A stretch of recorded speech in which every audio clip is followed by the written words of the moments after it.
मुंबई येथील सायन कोळीवाडा येथील श्री पद्मशाली तेलुगू समाज संगमच्या वतीनं नुकतेच व्यंकटेश्वर स्वामी वारी कल्याण महोत्सवम हजारोंच्या उपस्थितीत डॉक्टर आंबेडकर गार्डन गुरु तेज बहादूर नगर कोळीवाडा सायन मुंबई येथे संपन्न झाला।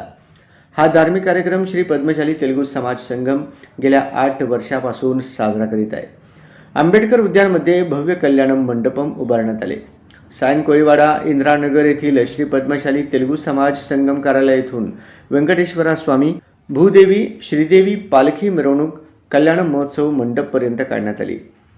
पालखीपुढे महिला भक्तगण हिंदू संस्कृतीनुसार पारंपरिक साडी परिधान करून आपल्या डोक्यावर कलश घेऊन लेझिम कोलाटम या खेळाने नृत्य केले। त्यानंतर पालखीत विराजमान भगवान व्यंकटेश्वरा स्वामी भूदेवी श्रीदेवी यांच्या मूर्ती कल्याण महोत्सवाच्या मुख्य मंडपात स्थापन करण्यात आले। या भगवंतांच्या मूर्ती पनवेल येथील बालाजी मंदिरातून आणले होते।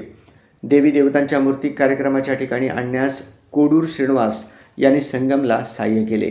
श्रीदेवी भूदेवी यांच्या कल्याणासाठी वधूवर पक्षाच्या वतीनं श्री व सौ रिचा भास्कर आणि श्री पेद्दीगिरी सौ कांचना हे या विवाह सोहळ्यात सहभागी झाले। संकल्प दीक्षेसाठी सुमारे 200 दाम्पत्य बसले होते।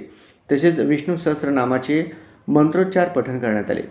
सर्वजण सुखिनो भवन्तु या संदेशासह सर्व भक्तांना सुखी ठेवण्यासाठी संगमच्या वतीनं व्यंकटेश्वरा स्वामींकडे प्रार्थना करण्यात आली। भारत निर्माण योगदान पुरस्कार विजेते गुरु डॉक्टर राधा मोहन यांच्या पथकाने कल्याण महोत्सवात अतिशय उत्तम प्रकारे नृत्य सादर करून व्यंकटेश्वरा स्वामी वारी भक्तांना प्रभावित केले। या कल्याण महोत्सवाप्रसंगी श्री पद्मशाली तेलुगू समाज संघाच्या वतीनं तेलुगू विवाह परिचय मंच सुरू करण्याबाबत घोषणा करण्यात आली। कार्यकारिणीचे सदस्य माजी सचिव श्रीनिवास पोन्ना यांनी सांगितले, संगम वधूवर शोधणाऱ्या पालकांना वधूवरांचा पारदर्शक परिचय करून देण्यास सहकार्य करेल।